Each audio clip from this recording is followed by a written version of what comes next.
I am Alagir Lingappa, Assistant Professor, Government Postgrad College, Sirguppa.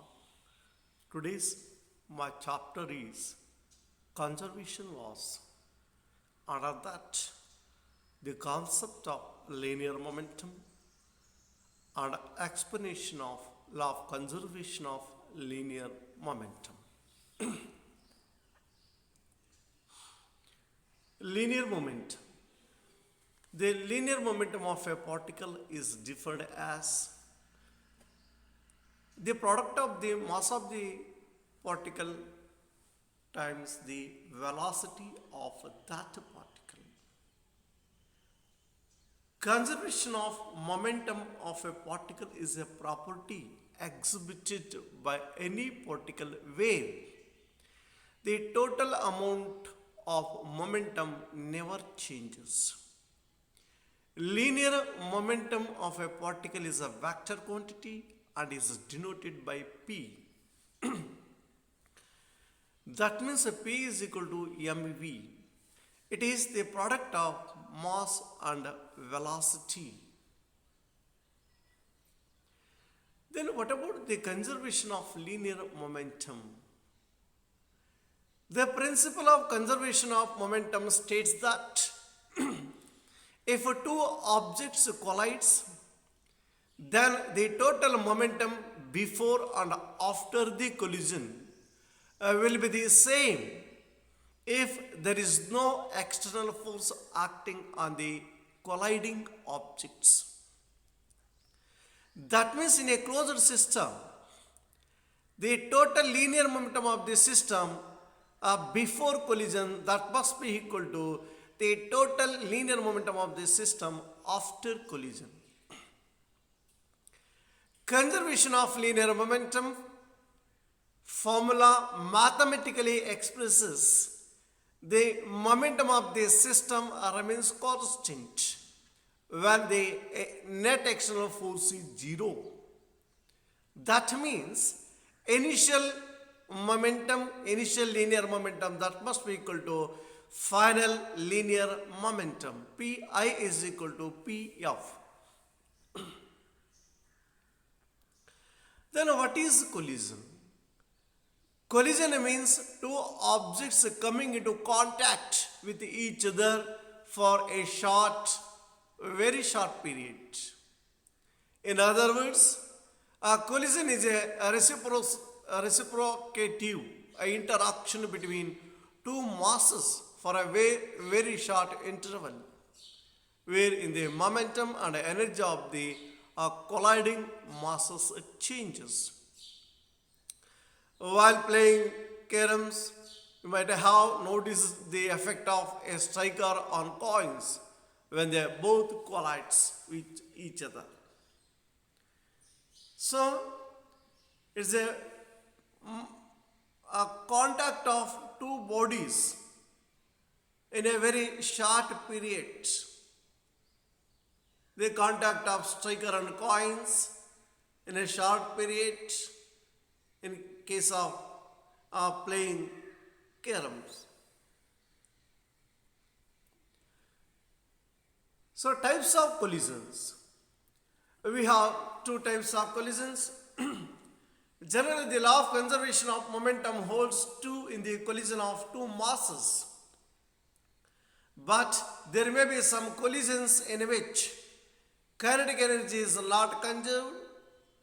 Depending on the energy conservation, collisions may be of two types. So, the collisions, they can be classified into two types based on the law of conservation of energy. In some cases, law of conservation of energy which obeys, but in some other cases where the law of conservation of energy does not holds good. Then elastic collision and inelastic collision. What is an elastic collision? In the elastic collision, total momentum, the total energy and the total kinetic energy are conserved. So that means It is the type of collision in which uh, obeys both law of conservation of linear momentum and law of conservation of energy. So the total linear momentum before collision, that must be equal to total linear momentum after collision. Total kinetic energy of the system before collision, that must be equal to total kinetic energy of the system after collision. Consider two masses m1 and m2 moving with the speed u1 and u2. The speed after the collision of these masses is v1 and v2. Then the law of conservation of momentum, which is given by, so m1 u1 plus m2 u2, which is equal to m1 v1 plus m2 v2. The conservation of kinetic energy of m1 u1 square plus of m2 u2 square, which is equal to of m1 v1 square plus of m2 v2 square. So left side of the expression, which gives the total kinetic energy of the system before collision. Right side, that gives the total kinetic energy of the system after collision. In an inelastic collision, in which only the linear momentum is conserved, but kinetic energy is not conserved. So because some kinetic energy had been transferred to something else, thermal energy, sound energy, and a material deformation, so that which obeys only law of conservation of linear momentum, but which does not obey law of conservation of kinetic energy, some amount of kinetic energy to be converted into maybe thermal energy, maybe sound energy, maybe which are converted into a material deformation. Look at m1 u1 plus m2 u2, which is equal to m1 plus m2 into v. V is equal to m1 u1 plus m2 u2 by m1 plus m2. The kinetic energy of the masses before the collision is of m1 u1 square plus of m2 u2 square, while the kinetic energy after collision is kinetic energy, which is equal to of m1 plus m2 v square. But according to law of conservation of energy, of m1 u1 square plus of m2 u2 square is equal to of m1 plus m2 v square plus q, where q that indicates that here the q is the change in energy that results in the production of heat or sound. Then what about the coefficient of restitution? The coefficient of restitution is the ratio between the relative velocity of colliding masses before interaction to the relative velocity of the masses after the collision. So the ratio of relative velocity of colliding masses before interaction to the relative velocity of the masses after interaction, that means after collision. Usually the coefficient of restitution is represented by E. The coefficient of restitution depends on the material of the colliding masses. For elastic collision, so E that must be equal to 1, while for inelastic collisions E is equal to 0. The value E is greater than 0 or E is less than 1 in all other kinds of forceful interactions. That means for perfectly elastic collision E is equal to 1. For perfectly inelastic collision E is equal to 0. Then one-dimensional collisions. One-dimensional sudden interaction of masses is that collision in which both the initial and final velocities of the masses lie in one line. All the variables of motion are contained in a single dimension, that means in a single direction. Elastic one-dimensional collision as we discussed in the elastic collisions, the internal kinetic energy is conserved. So in the momentum, elastic collisions can be achieved only with the particles like macroscopic particles like electrons, protons and neutrons. Earlier, as I said, that means elastic collision is one of the type of collision in which both linear momentum and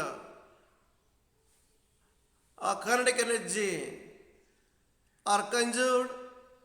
So that means, example, the collisions between electrons, protons and neutrons. M1 U1 plus M2 U2, which is equal to M1 U1 plus M2 V2. So just see the diagram.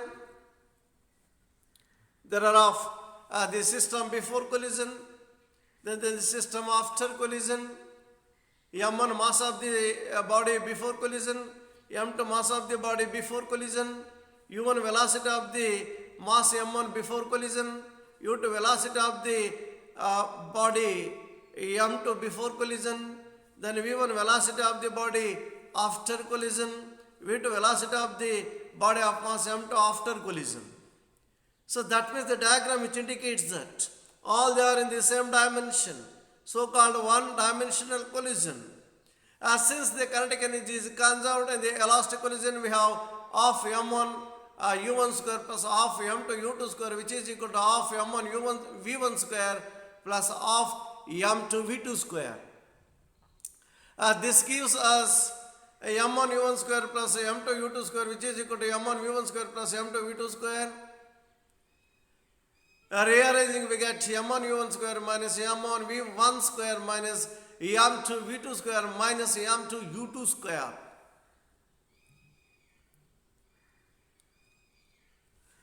Since the kinetic energy is conserved in the elastic collision, we have half M1 U1 square plus half M2 square. So then rearranging, then M1 U1 square minus M1 U1 square, which is equal to M2 V2 square minus M2 U2 square. Therefore M1 U1 square minus V1 square, which is equal to M2 V2 square minus U2 square, which if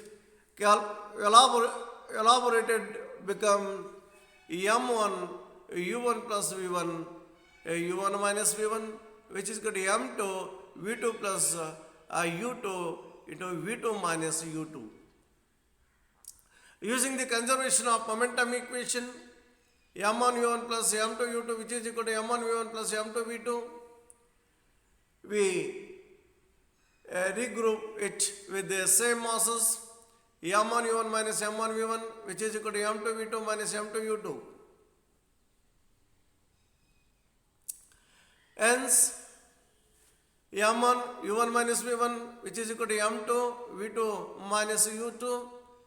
Now, during the two equations, then M1 U1 plus V1 U1 minus V1, which is equal to M2 V2 plus U2 V2 minus U2 by M1 U1 minus V1, which is equal to M2 V2 minus U2.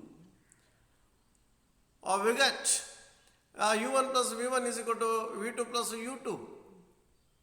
Now V1 is equal to V2 minus U2 minus U1.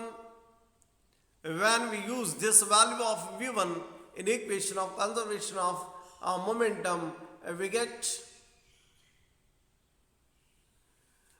V2, which is equal to 2 M1 U1 plus U2 M2 minus M1 divided by M1 plus M2. Now using the value of V2 in equation V1, which is equal to V2 plus U2 minus U1. Then further V1 is equal to 2 M1 U1 plus M2 U1 plus U2 to M2 minus M1 divided by M1 plus M2 plus U2 minus U1.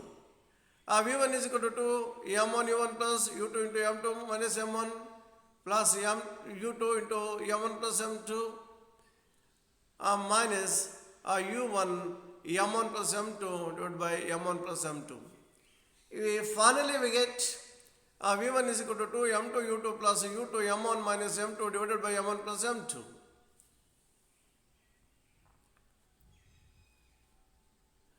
When masses of both the bodies are equal, then generally after collision these masses exchange their velocities.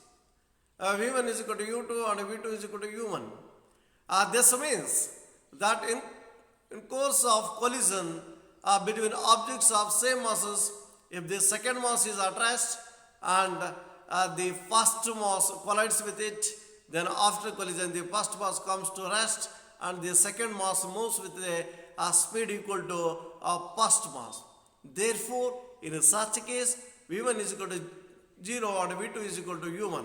In case if m1 is greater than m2, then v1 is equal to u1 and v2 is equal to 0.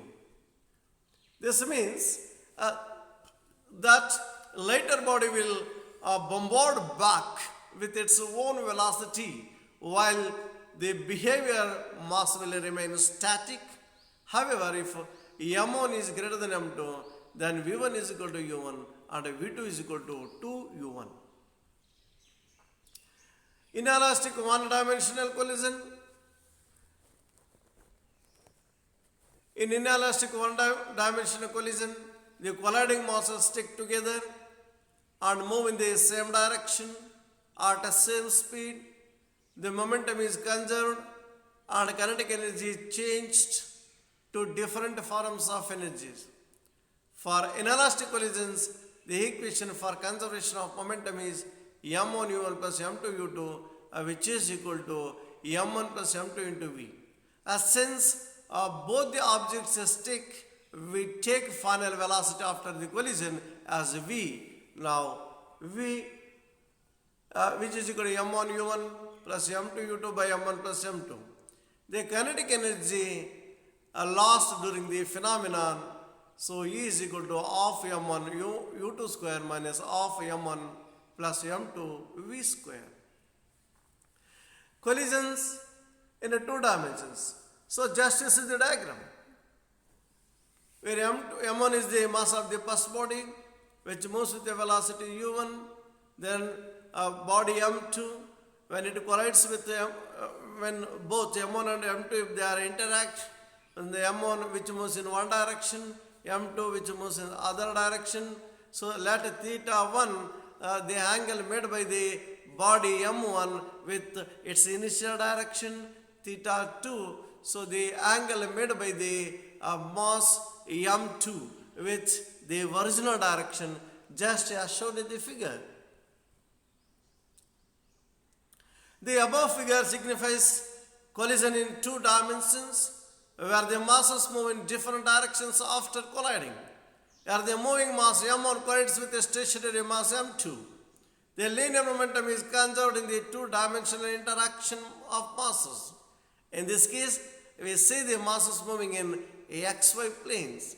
The x and y components equations are, so just to see that, m1 u1 which is equal to m1 u2 cos theta 1 plus m2 v2 cos theta 2, then 0 is equal to m1 u2 sin theta 1 minus m2 v2 sin theta 2, so along x axis and then along y axis.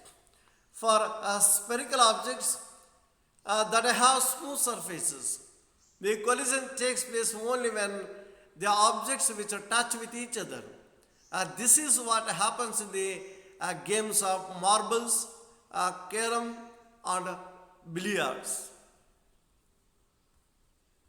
Thank you.